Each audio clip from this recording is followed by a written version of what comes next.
تو زندگی میں یہ جو رکاوٹیں آتی ہیں نا، یہ تو بندے کو جگانے کے لیے آتی ہیں۔ اِنَّ مَعَ الْعُسْرِ يُسْرًا اِنَّ مَعَ الْعُسْرِ يُسْرًا۔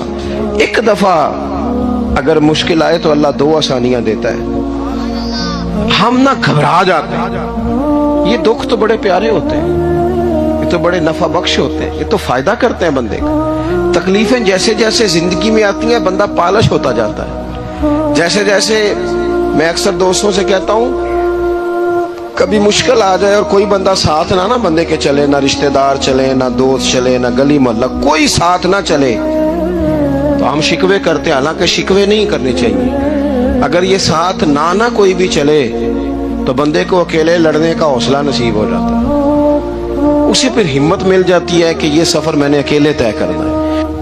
پھر تکلیفیں بڑی سونی ہوتی ہیں، جب تکلیف آئے تو رب کہتا ہے وَتَوَاصَوْا بِالصَّبْرِ، اب ایک دوسرے کو صبر کی نصیحت کرو۔ یہ جب دکھ آتے ہیں نا، دکھ بندے کو نرم کر دیتے ہیں، بیماری نفسانی خواہشات کو ختم کر دیتی ہے۔ بیمار بندہ، اس کا کسی غلطی کی طرف دھیان ہی نہیں جاتا، وہ پورا جڑ جاتا ہے اپنے رب سے، اس کے اندر سے نفسانی خواہشات ختم ہو جاتی ہیں۔ جب آپ دکھی ہوتے ہیں نا، پھر کوئی سجدے کا مزہ آتا ہے، پھر کوئی دعا میں لطف آتا ہے، پھر کوئی رب سے دل لگانے میں مزہ آتا ہے، پھر دل کرتا ہے کہ کوئی بندہ موجود نہ ہو، میں اکیلا ہوں مسجد میں، رج کے یاد کروں اپنے مالک کو۔ جب آپ صبر کرتے ہیں، قرآن پاک میں نا کم و بیش کوئی 99 کے قریب 90 سے زیادہ مرتبہ صبر کا ذکر ہے، اور محدثین نے تصریح کی ہے کہ کوئی 500 کے لگ بھگ حدیث پاک میں صبر کا ذکر ہے۔ حوصلے سے، صبر سے، وَتَوَاصَوْا بِالصَّبْرِ، صبر بندہ کر کے دکھائے، اس کے اندر حوصلہ ہو، دلیری ہو۔ ہم نہ جلد باز ہو جاتے ہیں، بعض بزرگ بھی ناراض نہ ہوں تو وہ بھی بڑے جلد باز، فٹافٹ کام ہونا چاہیے۔ بعض بچے بھی، بعض جناب سیانے لوگ، بڑی جلدی ہے۔ بندے نے روزہ رکھا ہوا نا گرمیوں کا،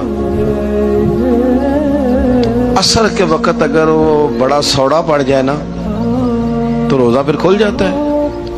بولیے، بڑی جلدی ہے جی، بڑی ٹینشن ہے جی، بڑا لگ رہا ہے، تو کھل جائے گا یہ کہنے سے؟ اس نے کب کھلنا ہے؟ بولیے، آپ کو تکلیف ہو گئی، آپ کو خدا نہ خواستہ ڈاکٹر نے کہا چھوٹا سا آپریٹ کرنا ہے آپ کا، شام کو ٹھیک ہو جائیں گے جی؟ تو جلدی بڑی ہے، درد بڑی ہو رہی، جلدی کریں ڈاکٹر صاحب۔ تو ڈاکٹر کہتا ہے پہلے خون ٹیسٹ کرا، پھر بلڈ پریشر اپنا چیک کرا، پھر شوگر چیک کرا، پرسوں رپورٹ آئے گی، پھر شام کو لے کے آنا، پھر ٹائم دوں گا، پھر ٹائم دے گا، پھر آپریٹ کرے گا، پھر دوائیاں لکھے گا، پھر آپ کو آرام کا مشورہ دے گا، پھر 2-3 ماہ لگیں گے، پھر طبیعت پوری طرح۔ تو کرنا کیا پڑے گا؟ صبر۔ کیا کرنا پڑے گا؟ صبر۔ صبر زندگی میں ضروری ہے۔ اگر صبر نہیں تو پھر کوئی کام بھی، اپنے مزاج میں حوصلہ لائیں، حلم ہو، بردباری ہو، صبر ہو، تحمل ہو۔ امام علی مقام رضی اللہ تعالیٰ عنہ کو آپ دیکھ لیں، میدان کربلا پورا پڑھ لیں، آپ پوری تاریخ روایات کھنگال کے دیکھ لیں، سامنے تلواریں تھیں یزید کے لشکر کے پاس، امام کے پاس حوصلہ تھا۔ وہاں ظلم و جبر ہو رہا تھا، یہاں حوصلہ، علم، بردباری، اعلیٰ ظرفی، کرم۔ دوستو، جب صبر اور تلواریں آپس میں ٹکرائی نا، صبر اور تلواریں، تو تلواریں ہار گئیں، صبر جیت گیا۔ صبر ہمیشہ جیت جایا کرتا ہے۔ بعض اوقات تھوڑا ٹائم لگ جاتا ہے، تھوڑا سا وقت، کچھ چیزوں کی لوگوں کو فوراً سمجھ نہیں آتی، ٹائم گزرنے کے وہ کافی دیر کے بعد احساس ہوتا ہے اوہو وہ تو ٹھیک تھا، احساس۔ لیکن آپ زندگی میں تھوڑا تحمل، تھوڑی بردباری، آپ یقین کریں، ہم جب لڑائیاں کرتے ہیں نا، کسی سے بحث کرتے ہیں، کچھ ایسی باتیں کر جاتے ہیں کہ بعد میں ہمیں احساس ہوتا ہے یار زیادہ سخت بات ہو گئی، مانتے نہیں، لیکن بعضوں کا خیال ہوتا ہے یار اوہو یہ نہیں کہنا چاہیے تھا، لیکن وہ بات غصے میں نکل جاتی ہے، صبر ہوتا نہیں، پھر وہ خرابی ہوتی ہے۔ اپنی زندگی میں صبر، اپنے رب پر جو مضبوط بھروسہ ہے، مضبوط۔ سیدہ طیبہ طاہرہ حضرت فاطمہ الزہرا رضی اللہ تعالی عنہا نا